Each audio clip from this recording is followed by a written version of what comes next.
जय श्री राम। जय हनुमान। जय माता दी। श्रीमद् देवी भागवत पुराण की जय। आज एकादशी का दिन है। आज मैं आपको कुछ छोटा सा उपाय बताता हूँ जिससे आपके जीवन में परिवर्तन होंगे। आपके जो दुख आ रहे हैं, संकट आ रहे हैं, वो कटेंगे। आज एकादशी के दिन आप दूध, दही, चीनी, फलों का दान कर सकते हैं, जिससे कि आपके जीवन में होने वाले जो परेशानी, दुख परेशानी है, वो कट जाए। तो आप जो भी सुन रहे हैं, आप ये कार्य कर लें। जितनी भी आपकी समर्थ हो, इच्छा हो, उस हिसाब से आप दान करें और ज़रूर दान करें। दान करने से हमारे दरिद्रता दूर होती है और भगवान का हमारे आशीर्वाद मिलता है। अब कथा की आगे की ओर चलते हैं। श्री जगदम्बिकाय नमः। श्रीमद् देवी भागवत 12वां स्कंद। गायत्री मंत्र जप की विधि के विषय में नारद जी का भगवान नारायण से प्रश्न। नारायण द्वारा गायत्री की प्रधानता का प्रतिपादन तथा उसके 24 वर्णों के ऋषि, छंद, देवता तथा उन वर्णों की शक्ति, रूप एवं मुद्राओं का वर्णन। नारद जी ने कहा, प्रभु, आपने सदाचार की विधि का वर्णन कर दिया। आपके मुखार विद से निकली हुई भगवती की अमृतमयी कथा सुनने का मुझे सुअवसर भी मिल चुका। आपने चंद्रायन आदि व्रत बतलाए हैं, वह बड़े दुस्साध्य मालूम होते हैं। अतः अब कोई ऐसा उपाय बतलाइए जिसे प्राणी सुखपूर्वक कर सके। आपने सदाचार के विषय में गायत्री की जो विधि बतलाई है, उसमें मुख्यतम वस्तु क्या है और क्या करने से अधिक पुण्य मिलने की संभावना है। इसके अतिरिक्त आपने गायत्री के जो 24 वर्ण बतलाए हैं, उनके कौन कौन ऋषि हैं, उनके छंदों के क्या क्या नाम हैं और उनके देवता कौन कौन हैं, प्रभु, यह सब भी बतलाने की कृपा कीजिए। भगवान नारायण कहते हैं, मुने, अन्य कोई अनुष्ठान किया जाए अथवा ना किया जाए, किंतु यदि द्विज केवल गायत्री का ही अनुष्ठान कर ले तो वह कृतकृत्य हो जाता है। मुने, तीनों संध्याओं में भगवान सूर्य को अर्घ्य देना और गायत्री का जप करना आवश्यक है। प्रतिदिन 3000 जप करने वाले पुरुष को देवता लोग आदर देते हैं। न्यास करे अथवा ना करे, किंतु गायत्री का जप तो अवश्य करे। निष्कपट व्रति से सच्चिदानंद स्वरूपनी भगवती का ध्यान करके जप करना चाहिए।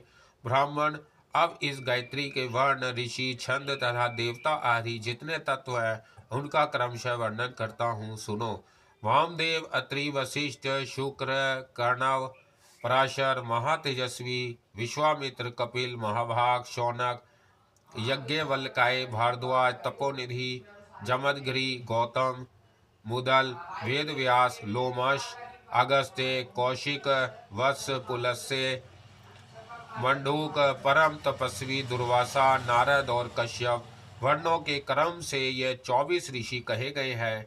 गायत्री, उष्णिक, अनुष्ठप, बृहति, पंक्ति, त्रिपुष्टा, जगति, अति जगति, शकरी, अति शकरी, धृति, अति धृति, विराट, प्रस्तार, पंक्ति, कृति, प्राकृति, आकृति, विकृति, संस्कृति, अक्षर, पंक्ति, भूवर, स्वर और ज्योतिषमती। महामुने ये गायत्री के 24 छंद कहे गए हैं।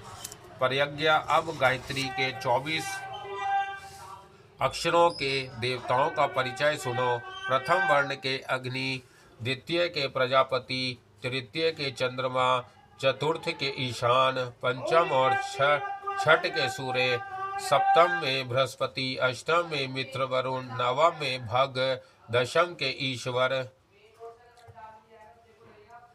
एकादश के गणेश, द्वादश के त्वष्टा, त्रयोदश के पूषा, चतुर्दश के इंद्राग्नि, पंचदश के वायु, षोडश के वामदेव, सप्तदश के मेत्रा वरुणी, अष्टदश के विषय देव, एकोन विंशा के मात्रक, विंशा के विष्णु, एक विंश के वसुगण, द्वाविंश के रुद्र, त्रयोविंश के कुबेर और चतुर्विंश वर्ण के देवता अश्विनी कुमार है। इस प्रकार इन 24 वर्णों के 24 देवताओं का वर्णन कर दिया गया। भगवान नारायण कहते हैं, महामुने, अब वर्णों की कौन कौन सी शक्तियां हैं उन्हें सुनो। वामदेव, प्रिया, सत्या, विश्वा, भद्रवी, लासिनी, प्रभावती, जया, शांता, कांता, दुर्गा, सरस्वती, विद्रुमा, विश्लेषा, व्यापिनी, विमला, तपोप्रहारिणी, सुषमा, विषयोनि, जया, वशा, पधाल्य, पराशोभा, भद्रा और त्रिपदा। 24 वर्णों की ये 24 शक्तियां कही गई है। मुने, इसके बाद वर्णों के यथार्थ रूप का परिचय बतलाता हूँ। चंपा, अस्थि के पुष्प, मूंगा, सब ठीक, कमल के पुष्प, तरुण सूर्य, चंद, चंद्रमा, कुंद के समान, रक्तदल, कमल की पंखुड़ी, पदराग, इंद्रनीलमणि, मोती, कुमकुम, काजल, रक्त चंदन, वैदुर्य, मधु, हल्दी, कुई के फूल एवं दुग्ध के सदृश, सूर्यकांतमणि, सुग्गे की पूषा, पूंछ, कमल केतकी, मलिका और कनेर के पुष्प के समान क्रमशः वर्णों के 24 रूप कहे गए हैं। मुने, यह जो वर्णों के रूप कहे गए हैं, इनमें महान पापों का संहार करने की शक्ति है। अब इन वर्णों के तत्व बतलाते हैं। पृथ्वी, जल, तेज, वायु, आकाश तथा गंध, रस, रूप, शब्द और स्पर्श, उपस्थ, वायु, पाद, हस्त और वागेंद्रियां तथा नसिका, जीवा, चक्षु, त्वचा और श्रोत एवं प्राण, अपान, व्यान और समान। वर्णों के ये क्रमशः 24 तत्व कहे गए हैं।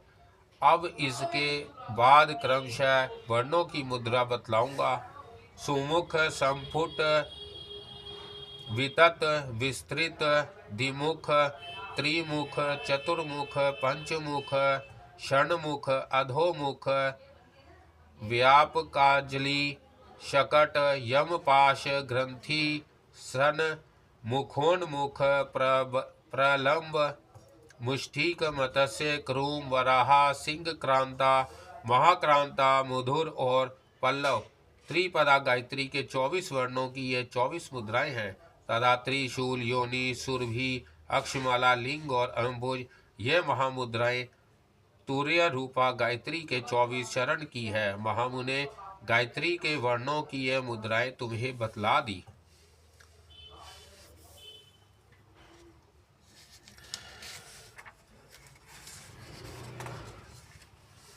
श्री गायत्री का ध्यान और गायत्री कवच का वर्णन।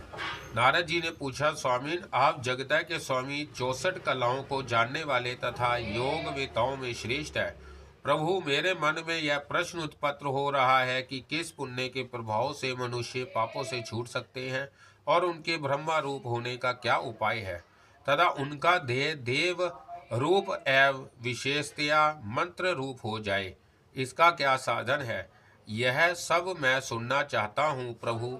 इसी के साथ उसके न्यास विधि, ऋषि, छंद, अधिदेवता तथा ध्यान का भी विधिवत वर्णन सुनने की मेरी इच्छा है।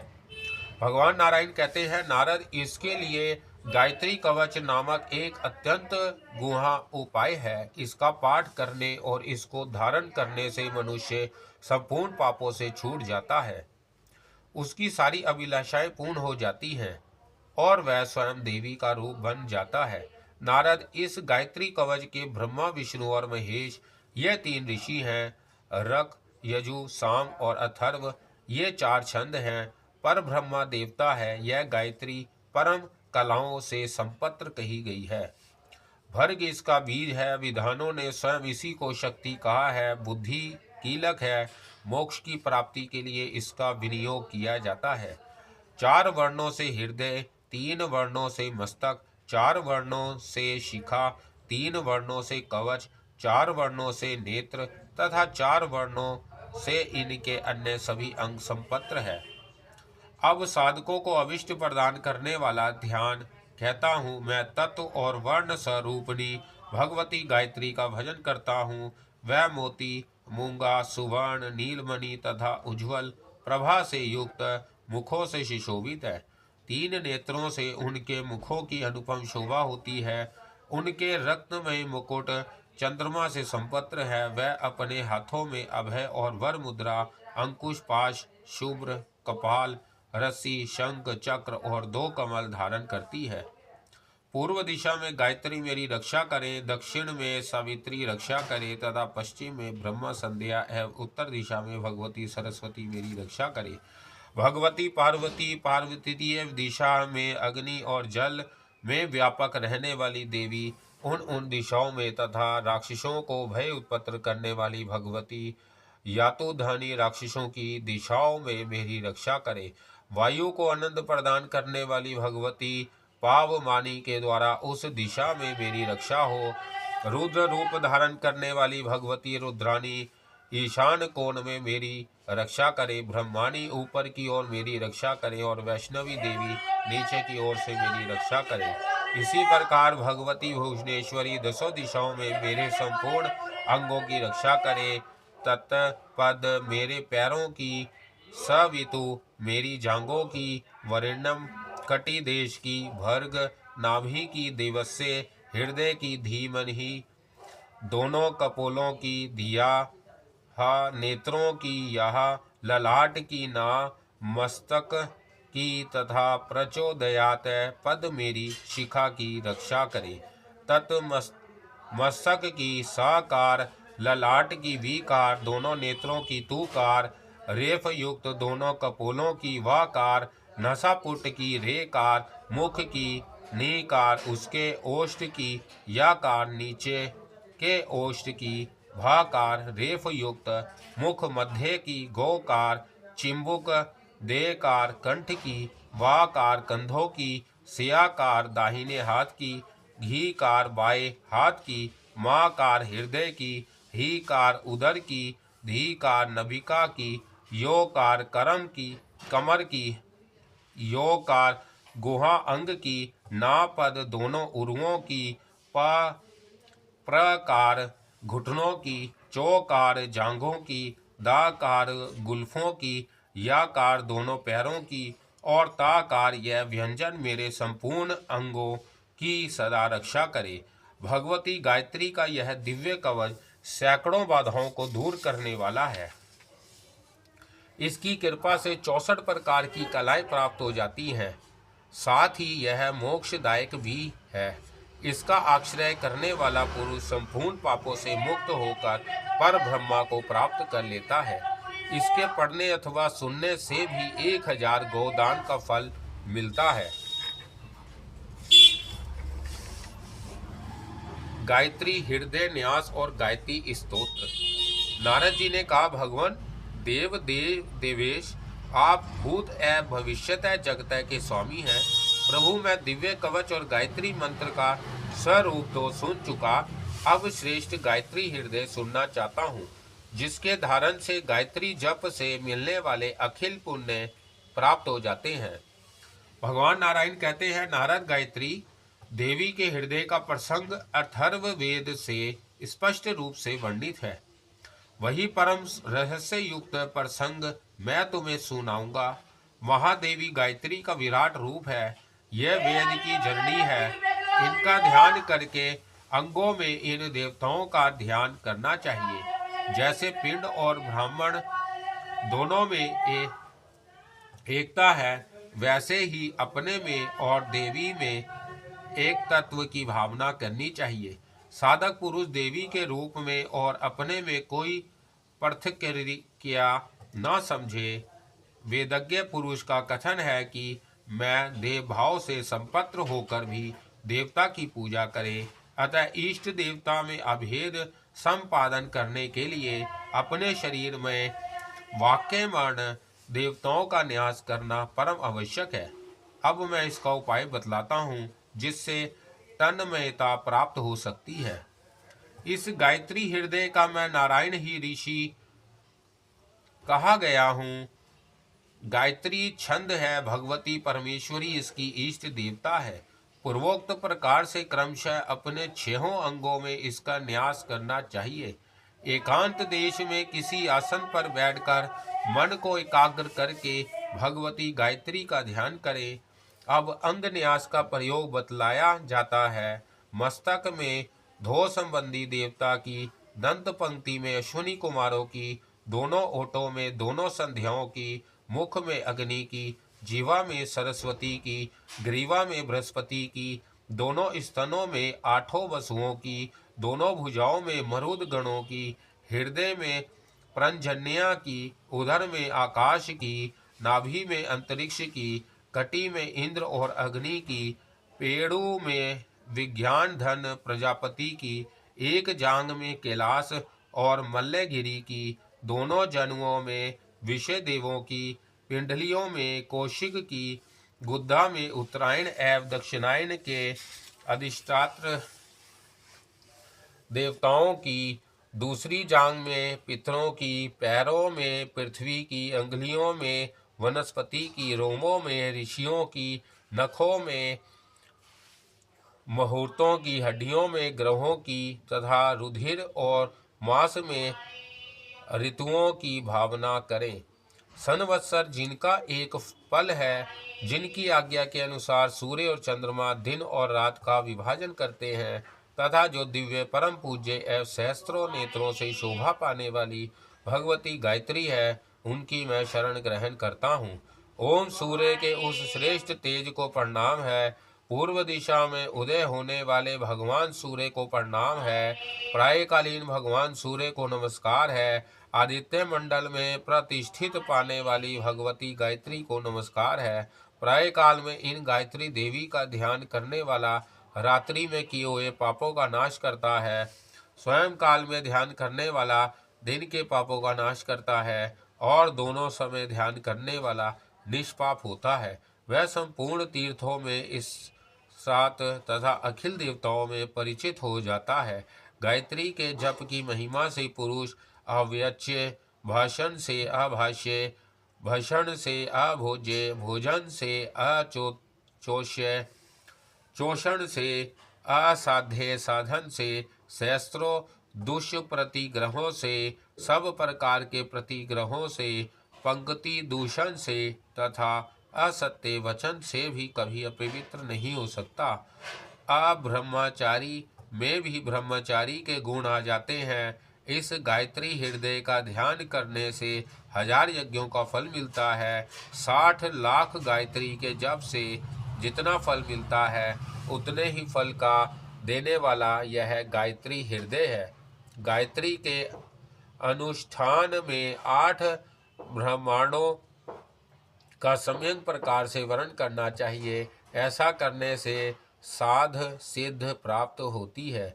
जो ब्राह्मण प्रतिदिन प्राय काल पवित्र होकर इस गायत्री का अध्ययन करता है, उसके संपूर्ण पाप भस्म हो जाते हैं। ब्रह्मा लोक में उसकी प्रतिष्ठा होती है। यह भगवान नारायण की अमर वाणी है। नारद जी ने कहा, भक्तों पर अनुग्रह करने वाले सर्वज्ञानी प्रभु, आपने गायत्री के पाप नाशक हृदय का वर्णन किया। अब गायत्री स्तुति सुनने की कृपा कीजिए। भगवान नारायण कहते हैं, आधीशते तुम जगत की माता, भक्तों पर कृपा करने वाली सर्वत्र व्यापक तथा श्री संपत्र हो। तुम्हें नमस्कार है। तुम्हें संध्या गायत्री, सरस्वती, ब्राह्मी, वैष्णवी और रुद्री हो। रक्त श्वेत और कृष्ण यह तुम्हारे रूप है। देवी, तुम प्रातः काल में बाल अवस्था से संपत्र, मध्य काल में युवावस्था वाली और स्वयं काल में वृद्धावस्था से युक्त हो जाती हो। मुनि लोग सदा तुम्हारे रूप से के विषय में इस प्रकार का चिंतन करते हैं। तुम्हारे प्रय काल के वाहन हंस, मध्य काल के गरुड़ और स्वयं काल के वृषभ है। तुम ऋग्वेद का अध्ययन करती हो। ऐसी मुद्रा में तपस्वी गण भूमंडल पर तुम्हारी झांकी प्राप्त करते हैं। तुम अंतरिक्ष में विराजमान हो, यजुर्वेद का पाठ करती हो। भूमंडल पर सर्वत्र भ्रमण करते हुए तुम्हारे मुख से सामवेद का भी उच्चारण होता है। विष्णु लोक में निवास करने वाली तुम देवी का रुद्र लोक में भी पधारना होता है।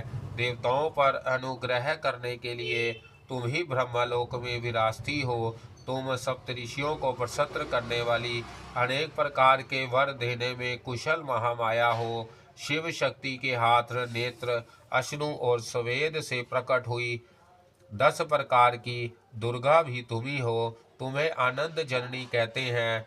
इन 10 दुर्गाओं के नाम इस प्रकार है: वरण्या, वरदा, वशिष्ठ, वरवर्णिनी, गरिष्ठा, वराहा, वरारोहा, नीलगंगा, साध्या और भोग मोक्षदा देवी तुम।